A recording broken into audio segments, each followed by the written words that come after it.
Hello dear learners, welcome back to Abit Shiksha.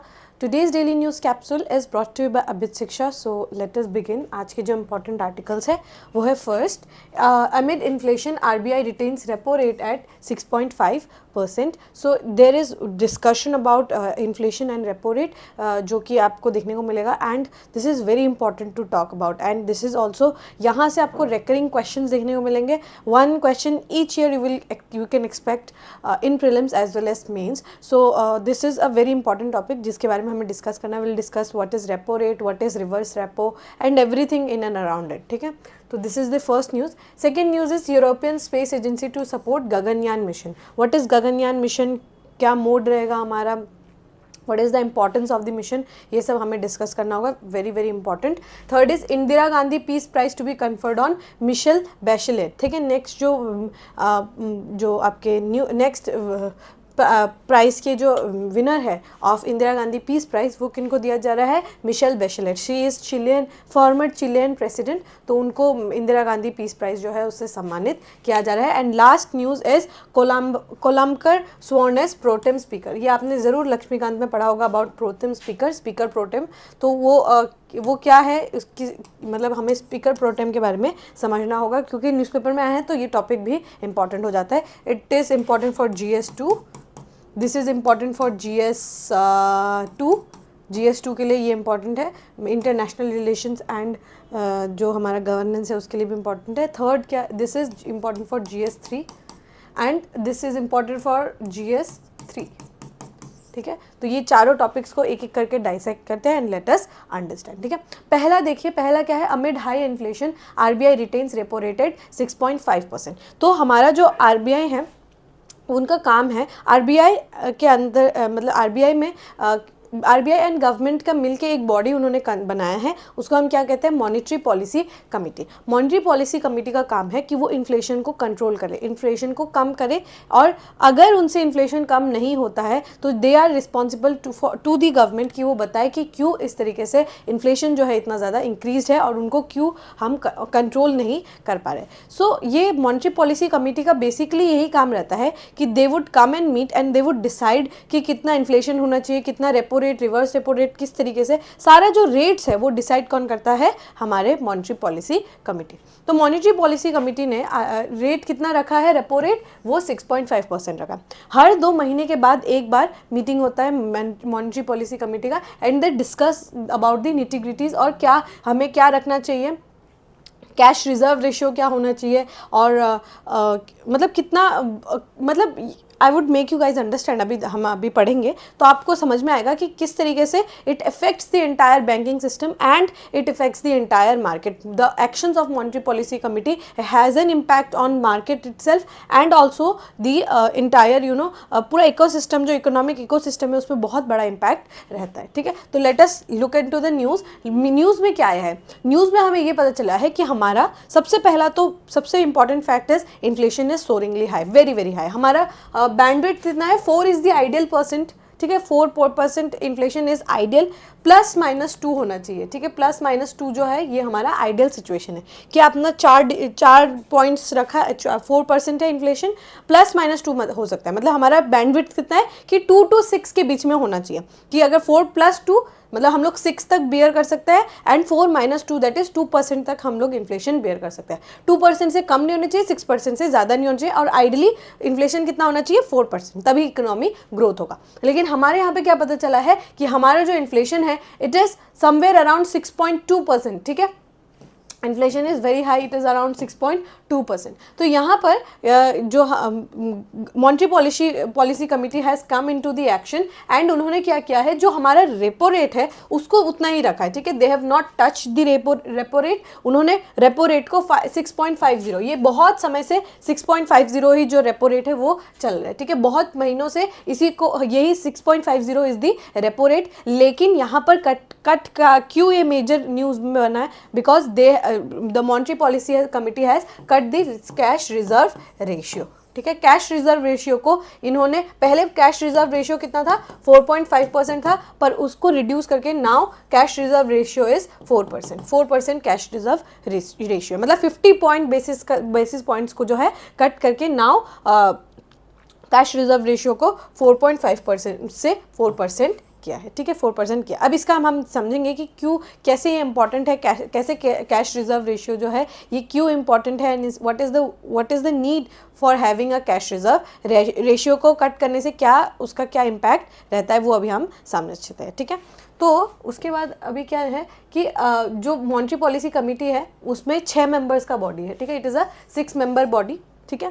3 जो है वो रिप्रेजेंट करेंगे आपके आरबीआई को, जिसमें आरबीआई के गवर्नर, आरबीआई के deputy governor and 1 more person from RBI and 3 people will come from government of India. तो 3 आरबीआई से आएंगे, 3 गवर्नमेंट ऑफ इंडिया से आएंगे, and both of them both the parties, मतलब 6 मेंबर पार्टी है, तो वो क्या करेंगे, मेजॉरिटी के हिसाब से डिसीजन लेंगे, ठीक है। और अगर जैसे दोनों का टाई हो गया है तो लास्ट जो कास्टिंग वोट है वो किनके बीच में रहे, वो किनके पास रहेगा, it will be with the RBI governor, ठीक है। आरबीआई गवर्नर के पास क्या है, वो उनके पास वो कास्टिंग वोट रहेगा, अगर टाई हो जाता है तो कास्टिंग वोट रहेगा, ठीक है। तो यहाँ पर क्या है कि बहुत मतलब डिस्कशन होने के बाद क्या बोला कि हमारा जो जो हमारा रिवर्स रेपो रेट है उसको हम लोग सेम रखेंगे, पर कैश रिजर्व रेशियो को हम कमा देंगे, ठीक है। और ये क्या है कि हमारा जो इन्फ्लेशन है ये कितना है, 14 मंथ्स हाई है, it is 6.2% and it is very very high. हमारा जो बैंडविड्थ है 6%, उससे भी ज़्यादा है ये। तो अभी इसको कम करने के लिए कि क्यों हमारे यहाँ पे इन्फ्लेशन इतना ज़्यादा है, बिकॉज क्या पता समझ में आया जब after the whole lot of study and discussion, क्या समझ में आया कि हमारे देश में इन्फ्लेशन क्यों है, बिकॉज ऑफ लिक्विडिटी क्रंच, ठीक है, liquidity crunch. Liquidity crunch, what is liquidity crunch, लोगों के हाथों में कैश नहीं है, लोगों के हाथों में पैसे नहीं है, तो इसी की वजह से इन्फ्लेशन बहुत ज़्यादा इंक्रीज्ड है, क्योंकि लोगों के पास पैसे नहीं है तो उसकी वजह से क्या है, इन्फ्लेशन बहुत ज़्यादा हाई है, वेजेस कम है या फिर लोगों के पास जनरली पैसे नहीं है, तो उसकी वजह से इन्फ्लेशन हो रहा है। तो इस पैसा को कंट्रोल कैसे करते हैं हम लोग, हमारे जो मॉनेटरी पॉलिसी फ्रेमवर्क का बहुत सारा इंस्टेंसेस है, जैसे repo, reverse repo, cash reserve ratio, ये सबको स्टैट्यूटरी लिक्विडिटी रेशियो, ये सबसे हम कैश को या तो हम बहुत ज़्यादा पुश करते हैं, बहुत सारा कैश को हम सक इन कर देते हैं, ठीक है। तो लिक्विडिटी क्रंच होने के कारण क्या हुआ, अभी देखिए कैश रिजर्व रेशियो, ठीक है, जो बैंक है इसको कैश में रिजर्व को रखना होता है आरबीआई के साथ, ठीक है। तो ये कैश रिजर्व रेशियो क्या है कि ये आरबीआई को अपना कुछ कैश दे देते हैं, the banks give their access cash, या फिर एक अमाउंट होता है कि कैश, जैसे सीआरआर है 4 पॉइंट, पहले कितना था 4.5% था। तो अगर लेट्स से अगर हमारे बैंक है, कोई भी एक बैंक ले लीजिए, वो बैंक के पास कितना है, वो 100 रुपये है उनके पास, ठीक है, उनके पास 100 रुपये है, तो 100 रुपये में से ये 4.5 रुपये, ठीक है, 4.5 रुपये इनको क्या करना होगा, ये आरबीआई के पास जमा करके रखते हैं ताकि कोई इमरजेंसी हो, एक्सीजेंसी हो, then they can use this fund. तो ये क्या करता है, जैसे 100 रुपये है, अब इसमें क्या है, 100 रुपये में कैश रिजर्व रेशियो 4.5% है, 18% आपका स्टैट्यूटरी लिक्विडिटी रेशियो है कि आपको ये 100 रुपये में से आपको 18% अपने पास रखना है। ये कैश रिजर्व रेशियो आप आरबीआई के पास रखेंगे, लेकिन ये जो 18% है इसको हम कहते हैं एसएलआर। ऑब्वियसली अगर आप लोग पढ़ रहे हैं तो आपको पता होगा अबाउट दिस टर्म्स। तो एसएलआर जो है आप 18% अपने पास रखेंगे, बैंक्स अपने पास रखेगी, और ये स्टैट्यूटरी लिक्विडिटी रेशियो में कैश हो सकता है, गोल्ड हो सकता है, बॉन्ड्स हो सकते हैं, कुछ भी हो सकता है, ठीक है। तो ये 18% ये बैंक्स अपने पास रखेंगे, 4.5% ये आपको क्या कहते हैं उनके पास रखना होगा, आरबीआई के पास रखना होगा। तो अगर हम ये भी प्लस करके देख लें, इट इज 22.5, ठीक है, 22.5 मतलब ये 100 में से, ये 100 रुपये अगर बैंक्स के पास है, उसमें से 22.5 रुपीज़ जो है इनको या तो आरबीआई के पास रखवाना पड़ता है और अपने पास भी रखना होता है। ये क्या है, मतलब ये इमरजेंसी का फंड है, you can not use this. तो इसके बाद बाकी रिमेनिंग जो है, मतलब 100 रुपीज़ माइनस ये 22.5, वो जो रहता है उसको वो लोग they can give it to people as loans, ठीक है। तो यहाँ पर क्योंकि उनके पास 100 नहीं है, तो ये मतलब 100 रुपीज़ तो इनके पास है, लेकिन एक्चुअली में it is not 100 rupees, right. तो ये क्या करते हैं, बैंक्स क्या करते हैं उसके बाद, जैसे लेट्स सी कि अभी क्या है 4.5% है, ठीक है।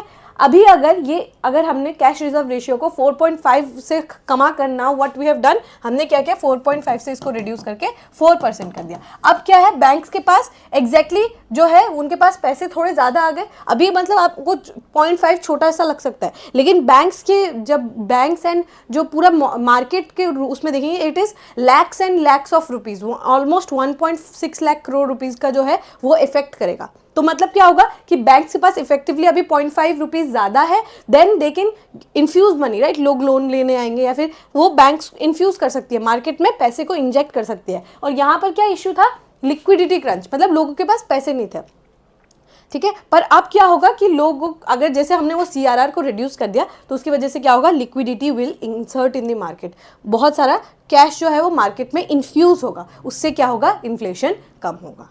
समझ में आ रहा है। तो अभी मतलब क्योंकि उनके पास अभी थोड़े ज़्यादा पैसे हैं खर्च करने को, थोड़े ज़्यादा पैसे हैं लोन में घुमाने को, तो क्या होगा, मार्केट में पैसे इंक्रीज होगा और उससे क्या होगा, इन्फ्लेशन कम होगा, ठीक है। तो इसी तरीके से हमारे जो पूरा मॉनेटरी पॉलिसी कमेटी है वो काम करता है। होपफुली आपको ये जो समझ में आया होगा, दिस इज़ समथिंग जो आपको बेसिक्स में करना होगा। मैंने आपको बहुत जिस्ट के तरीके से समझाने की कोशिश की है कि किस तरीके से it affects the entire market. You have to study it on your own, ठीक है।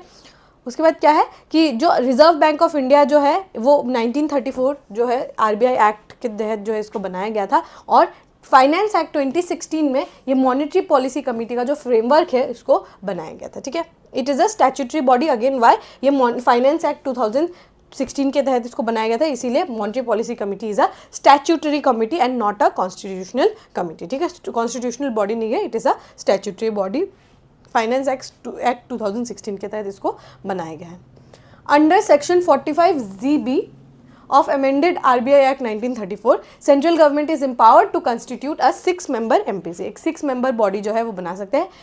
मॉनेटरी पॉलिसी कमेटी का काम क्या है, फिक्स करना बेंचमार्क पॉलिसी रेट्स, कोई भी पॉलिसी हो, रिजर्व रेशियो हो, रिवर्स रेपो रेट हो, कैश रिजर्व रेशियो हो, रेपो रेट हो, हमारा जो मार्जिनल स्टैंडिंग फैसिलिटी है, जितने भी रेट्स है वो सब आपका मॉनेटरी पॉलिसी कमेटी जो है ये डिसाइड करते हैं। और ये क्या है, इसने MPC ने किसको रिप्लेस किया था, टेक्निकल एडवाइजरी कमेटी। पहले MPC की जगह एक टेक्निकल एडवाइजरी कमेटी हुआ करता था जिसका उतना पावर्स तो नहीं था, लेकिन अब ये MPC is very very powerful. Why, because it is binding on RBI। अब कोई भी डिसीजन अगर मॉनेटरी पॉलिसी कमेटी लेती है, it is binding on RBI को ये मानना ही पड़ेगा, ठीक है। ये बाइंडिंग जो है, डिसीजन जो है ये बाइंडिंग होता है।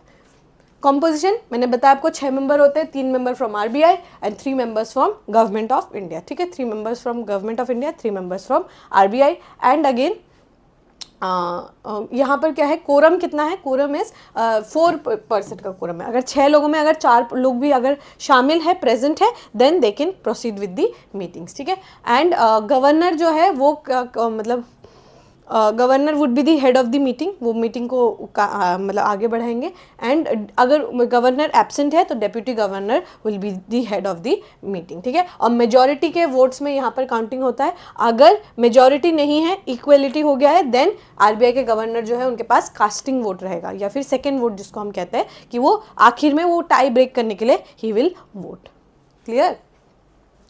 तो ये आपको समझ में आ गया होगा about monetary policy committee. And अभी हम देखते हैं रेपो रेट क्या है, ठीक है। रेपो रेट वो रेट है जिस रेट में हमारा RBI जो कमर्शियल बैंक से उनको लोन देता है, ठीक है। जो कमर्शियल बैंक से, जैसे कोई भी बड़ा कमर्शियल बैंक समझ लीजिए, उसको ये लोन दे देता है एंड लेंड करता है मनी, ठीक है। पैसा RBI से बाकी बैंक्स को मिलता है। एंड अगर कोई भी शॉर्टफॉल हो जाता है उनके फंड्स में, ठीक है, कोई भी शॉर्टफॉल लेता है, अगर कोई भी शॉर्टफॉल हो जाता है तो वो क्या कर सकता है, सेंट्रल जो बैंक है वो क्या करता है, इनका जो सिक्योरिटी है उसको परचेज कर लेता है रेपो रेट के प्राइस पॉइंट से, ठीक है। तो this is repo rate. And reverse repo rate क्या है, जब बैंक्स के पास एक्सेस लिक्विड रहता है, एक्सेस लिक्विडिटी रहता है, एक्सेस एक्स्ट्रा कैश रहता है, तो वो उसको हमारे RBI को दे देते हैं। That is exactly opposite of repo rate. तो इसीलिए इसको हम क्या कहते हैं, रिवर्स रेपो रेट, ठीक है।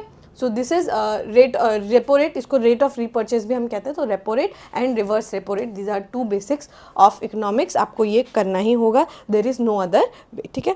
So this is the news, first news यहाँ पर हम फिनिश करते हैं, होपफुली आपको ये समझ में आ गया होगा। Next is European Space Agency to support Gaganyaan mission, ठीक है। तो यूरोपियन स्पेस एजेंसी जो है they are going to help India in the Gaganyaan mission. तो Gaganyaan mission it is India's first time, जब इंडिया से जो हमारे 3 लोग हैं वो they will go to the space, and वो जो है स्पेस वॉकिंग वगैरह भी करेंगे, लो अर्थ ऑर्बिट में जाएंगे, 400 kilometres above from the atmosphere they will go, and Gaganyaan mission जो है वहाँ पर इसको एग्जीक्यूट करेंगे। तो Gaganyaan mission is one of the most important missions of, ये 2024 में ही होने वाला था, बट उसको डिले करके अब it will happen in 2025। So this let us look into the news. पहला क्या है कि the Indian Space Research Organisation, ठीक है, Indian Space Research Organisation and European Space Agency, ये क्या करेंगे, इन दोनों ने क्या साइन किया है, टेक्निकल इम्प्लीमेंटिंग प्लान, ठीक है, TIP जिसको हम कहते हैं, टेक्निकल इम्प्लीमेंटिंग प्लान जो है इन दोनों ने साइन किया है। और यहाँ पर क्या होगा कि दोनों जो है एक दूसरे का जो ट्रैकिंग है, सपोर्ट का जो ट्रैकिंग है वो दोनों करेंगे, ठीक है। दोनों जो एजेंसीज है वो क्या करेंगे, ट्रैकिंग सपोर्ट करेंगे एक दूसरे के साथ, ठीक है। द टेक्निकल इम्प्लीमेंटिंग प्लान, ये TIP भी है, ये कहाँ, ये जो है inked at Satish Dhawan centre, space centre में दोनों ने साइन किया है। यहाँ पर क्या है कि ESA जो है इंडिया को, इसरो को ग्राउंड सपोर्ट जो है वो प्रोवाइड कराएगा, जिसमें डेटा फ्लो कंटिन्यूसली हो, कम्युनिकेशन अच्छे तरीके से हो, और ऑर्बिटल मॉड्यूल मॉनिटरिंग जो है, मतलब ऑर्बिट में जब वो राउंड सर्कल्स मारेंगे तब जो उसका मॉड्यूल का जो मॉनिटरिंग है ना, वो सब में ESA विल हेल्प इंडिया, जो यूरोपियन स्पेस एजेंसी है, it will help India. ISRO said that it had a long standing system of cooperation with ESA, obviously आपने उस दिन भी प्रोबा मिशन के बारे में भी समझा होगा, it was a mission of ESA। तो India, ISRO and ESA are both collaborating, जो है बहुत ज़्यादा इन दोनों के बीच में कोलैबोरेशन जो है वो आपको देखने को मिलेगा, and both of them are collaborating on various levels, and this will be the biggest one, because India का बहुत बड़ा ये सपना है, and this is one of the biggest mission जहाँ पर मैंड मिशन है, क्योंकि it is a manned mission. बाकी सारा मिशन जो है वो अनमैंड होता है, जैसे आपका चंद्रयान हो गया, आदित्य L1 हो गया, everything was unmanned mission, but Gaganyaan is a manned mission, तो उसके वजह से ये और ज़्यादा इंपॉर्टेंट हो जाता है। The TIP was another step forward cooperation in the cooperation between agencies ISRO से, ठीक है। तो दोनों एजेंसी के बीच में यहाँ पे काफ़ी ज़्यादा कॉपरेशन हमें देखने को मिल रहा है। The Gaganyaan project envisages demonstration of human space flight capability bye launching a crew of 3 members. हमारे यहाँ से 3 क्रू मेंबर्स जो है वो जाएंगे स्पेस पे, और वहाँ पर क्या दिखाएंगे कि स्पेस में, ऑर्बिट में वो लोग जाएंगे 400 किलोमीटर, 3 दिन का ये मिशन रहेगा। मतलब यहाँ इंडिया से वो ऊपर स्पेस में जाएंगे और 400 किलोमीटर अबव दी स्पेस से 400 किलोमीटर, मतलब हमारा जो एटमॉस्फेयर है उससे 400 किलोमीटर ऊपर तक वो लोग जाएंगे, मतलब it will be in low earth orbit, ठीक है। लो अर्थ ऑर्बिट में वो लोग मूव करेंगे, 3 दिन का मिशन होगा, उसके बाद successfully they will come back, ठीक है। तो ये इनका जो व्हीकल है, अगेन मैंने आप लोगों को जब प्रोबा 3 पढ़ाया था, जब हम सन के स्टडी करते हैं we move in the PSLV, right, polar जो है सिंक्रोनस हम जो लॉन्च व्हीकल है यूज़ करते हैं, लेकिन यहाँ पर हम तो अर्थ को ही स्टडी करेंगे, तो अर्थ के लिए हम क्या करेंगे यूज़, ऑब्वियसली जियो सिंक्रोनस लॉन्च व्हीकल। इस जियो सिंक्रोनस लॉन्च व्हीकल Mark 3, ठीक है, GSLV Mark 3 one of the most powerful जो लॉन्च व्हीकल्स है वो इंडिया का GSLV Mark 3, उसमें हम भेजेंगे। एंड इसमें क्या है, 3 स्टेज हैवी लिफ्ट है, ठीक है, 3 स्टेजेस है, सॉलिड, लिक्विड एंड क्रायोजेनिक, ठीक है। 3 स्टेजेस में रॉकेट जो है वो ऊपर उड़ान भरेगा, पहले सॉलिड वाला बर्न होगा, फिर लिक्विड होगा, फिर क्रायोजेनिक। तो it is a 3 stage heavy lift launch vehicle, and ये क्या होगा, गगनयान के लिए यूज़ किया जाएगा। तो this is very very anticipated mission, and hopefully बहुत जल्द हमें ये अच्छा खबर जो है वो मिले कि Gaganyaan has been launch. So this is important, आपको जो है थोड़ा सा इसके बारे में अंडरस्टैंड करना होगा, रॉकेट सिस्टम वगैरह के बारे में आपको अंडरस्टैंड करना होगा, you have to study about that, ठीक है। Very very important concept in science and tech, ठीक है, साइंस एंड टेक का बहुत ये इंपॉर्टेंट कोर हिस्सा है, ठीक है। चलिए नेक्स्ट न्यूज़ देखते हैं, Indira Gandhi peace prize to be conferred on Michelle Bachelet. ठीक है, मिशेल बैचेलेट को जो है इंदिरा गांधी पीस प्राइज जो है वो दिया जाएगा।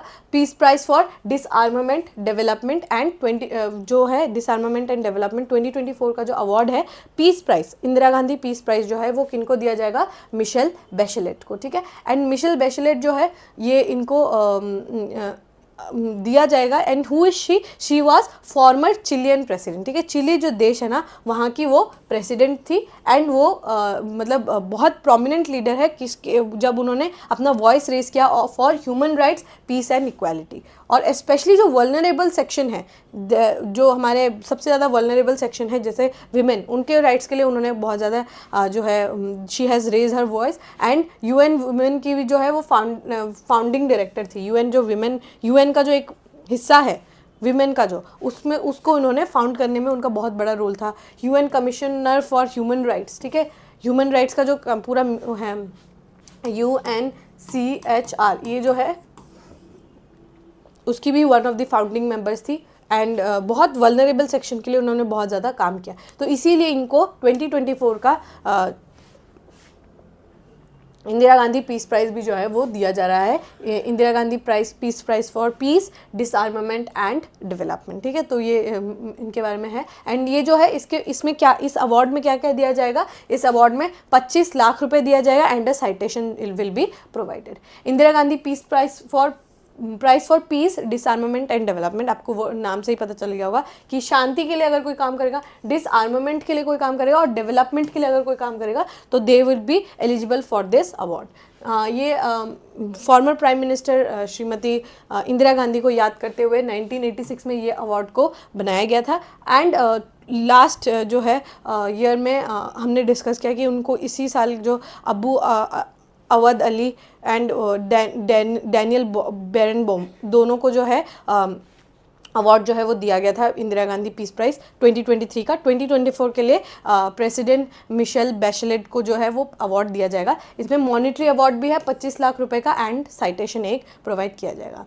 उनके क्राइटेरिया क्या है, क्राइटेरिया यही है कि उनके एफर्ट्स होने चाहिए पीस के लिए, शांति के लिए, डेवलपमेंट के लिए, विकास के लिए एंड डिसआर्मामेंट के लिए, कि अगर कोई ऐसे काम करे जिसका ह्यूमन वेलफेयर हो, लोगों का बेनिफिट हो, यूनिवर्सल गोल्स हो, अगर तो वो कोई भी इंसान है अगर वो इस क्राइटेरिया में मीट करता है, दे will be awarded with this award. Significance क्या है, one of the highest awards है पीस एंड डेवलपमेंट के मामले में, it is one of the highest awards. ठीक है, तो काफ़ी बड़ा अवार्ड है and this has a monetary benefit also. ठीक है, मॉनेटरी अवार्ड जो है वो भी दिया जाएगा। तो ये नाम आपको याद रखना है, नाम है मिशेल बैचेलेट। ठीक है, Michelle Bachelet, this is very very important. Okay, last news for the day is Kolambkar sworn as protem speaker. आपने speaker protem and protem speaker के बारे में ज़रूर पढ़ा होगा when you go through the Laxmikanth का book, you will see it in the parliament chapter, very very boldly written. तो अभी जो है कोलम्बकर जो है वो जो है he is the Maharashtra Legislative Assembly के, he is the speaker protem, speaker protem. अभी हम समझते हैं स्पीकर प्रोटेम जो है वो क्या है। मतलब इतना सही न्यूज़ है कि सीनियर बीजेपी एमएलए जो है कोलम्बकर जी, वो अब न्यू स्पीकर प्रोटेम है। पर स्पीकर प्रोटेम के पावर्स के बारे में हम समझते हैं। प्रोटेम जो है एक लैटिन वर्ड, स्पेनिश वर्ड से जो है इसको लिया गया है। इसका मतलब क्या है, फॉर द टाइम बिंग, जब तक आपका, बिकॉज जो स्पीकर का वो जो पोस्ट है it can not be incumbent, right, तो उसके लिए एक थोड़ा समय के लिए, फॉर द टाइम बिंग, जब तक कोई न्यू स्पीकर को हम अपॉइंट नहीं कर देते तब तक फॉर द टाइम बिंग किसी एक इंसान को स्पीकर प्रोटेम का वो जो रोल है उसको प्ले करना होता है। ठीक है, प्रोटेम का मतलब ये होता है कि फॉर द टाइम बिंग, कि जितना समय है उसके लिए एक स्पीकर को चुना जाएगा for a limited period of time, ताकि जो लोकसभा के जितने जनरल वर्क है उसको हम कंटिन्यू कर सकें स्टेट लेजिस्लेचर में। ठीक है, स्टेट लेजिस्लेचर या लोकसभा कहीं पर भी स्पीकर प्रोटेम को बनाया जा सकता है। A protem speaker is chosen for the conduct of the house when Lok Sabha and Legislative Assembly have been elected and vote for speaker and deputy speaker has not taken place. अभी जैसे recently Maharashtra में elections तो हुए लेकिन अभी तक speaker का election नहीं हुआ कि स्पीकर कौन बनेगा, तब तक के लिए, जब तक स्पीकर इलेक्ट ना हो तब तक के लिए, और डेप्यूटी स्पीकर भी नहीं है ऑब्वियसली, तो दोनों जब ना हो और तब तक के लिए हमें कोई एक स्पीकर चाहिए, उस समय हम एक स्पीकर प्रोटेम बनाते हैं. जनरली जो सीनियर ऑफिशियल्स, सीनियर मेंबर्स जो होते हैं उनको ज़्यादातर समय पे स्पीकर प्रोटेम का जो पद है वो दिया जाता है. The office of the pro tem speaker ceases to exist after new speaker जो है वो आ जाता है. जैसे ही न्यू स्पीकर का स्पीकर जो है वो बन जाते हैं, स्पीकर को इलेक्ट किया जाता है, अपॉइंट कर देते हैं एज द न्यू स्पीकर, उसके बाद स्पीकर प्रोटेम का जो पूरा ऑफिस है उसको सीज कर दिया जाता है. ठीक है, वो अपने आप ही सीज हो जाता है. स्पीकर प्रोटेम जो है ये कौन अपॉइंट करते हैं? प्रेसिडेंट ऑफ इंडिया या फिर governor. In the case of Lok Sabha it is done by the president of India. In the state of, in the case of your legislative assembly it is done by governor. ठीक है, तो governor जो है वो इस बार speaker pro tem जो है कोलंबर जी को उन्होंने अपॉइंट किया. The president governor administers the oath of president of speaker pro tem. I think this is very very important. जो हमारे गवर्नर है या प्रेसिडेंट है वो ओथ टेकिंग करवाते हैं किनका? प्रोटेम स्पीकर का. As per convention, it is not nowhere written, okay, it is as per convention. A senior most member will be appointed as the pro tem speaker with an agreement of the assembly members who then carry on the activities until the permanent speaker is chosen. तो convention के आधार पे क्या बनाया हुआ है कि जो भी सीनियर मोस्ट मेंबर होंगे ना उनको स्पीकर प्रोटेम जो है बनाया जाता है, और उनको अपॉइंट कौन करते हैं? गवर्नर और दी प्रेसिडेंट. जो भी प्रेसिडेंट है या गवर्नर है, president in case of Lok Sabha and governor in case of your Vidhan Sabha जो लेजिस्लेटिव असेंबली है, उसके केस में जो हमारे गवर्नर है वो अपॉइंट करते हैं. ठीक है, ड्यूटीज़ क्या है? जो सिमिलर ड्यूटीज़ है आपके स्पीकर के, वो सिमिलर टाइप के ड्यूटीज़ आपको देखने को मिलेंगे. जैसे पहला जो सिटिंग होगा लोकसभा का उसको प्रिसाइड करना, लोकसभा या लेजिस्लेटिव असेंबली का जो पहला मीटिंग होगा उसको प्रिसाइड करना, एडमिनिस्टर करना ओथ लेने का. एमपी या फिर एमएलए जो है उनका ओथ को एडमिनिस्टर कराने का काम स्पीकर प्रोटेम का है. फ्लोर टेस्ट जो है वो मतलब जो भी आपको देखने को मिलेगा, जो भी काम आपके एक्सेप्ट फॉर दिस थिंग. ठीक है, holding the vote to elect speaker and deputy speaker, मतलब ये भी आपको जनरली देखने को मिलेगा कि बाकी सारे काम जो है यहाँ पर सिमिलर जो स्पीकर का काम है वही स्पीकर प्रोटेम का काम है. ठीक है, जैसे conducting floor test to prove the government majority का प्रूफ करना हो तो भी स्पीकर प्रोटेम जो है ये आस्क कर सकते हैं. Holding the vote to elect the speaker का इलेक्शन करने को, डेप्यूटी स्पीकर का इलेक्शन करने का, ये सारा काम जो है स्पीकर प्रोटेम का रहता है. तो this is very very important post जो किसी भी एक सीनियर ऑफिशियल को मिलेगा, because for the time being only he is the speaker. And you know कि speaker is the 7th most powerful person in the entire government. 7th most powerful person में से इनको काउंट किया जाता है. तो काफ़ी बड़ा पोस्ट है ये, स्पीकर प्रोटेम का भी अपने आप में ही काफ़ी बड़ा पोस्ट है. तो ये आपको पढ़ना होगा एंड मेक श्योर कि आप इसको लक्ष्मीकांत से कवर करें अच्छे तरीके से. एंड क्योंकि ये न्यूज़ में आया है, it becomes more so important. So do clear this topic and go in the examination. ठीक है, चलिए, with this we have come to end of today's daily news discussion. If you have liked this discussion, don't forget to give a like and write down in the comment section. We will meet in the next discussion. Till then, take care and thank you.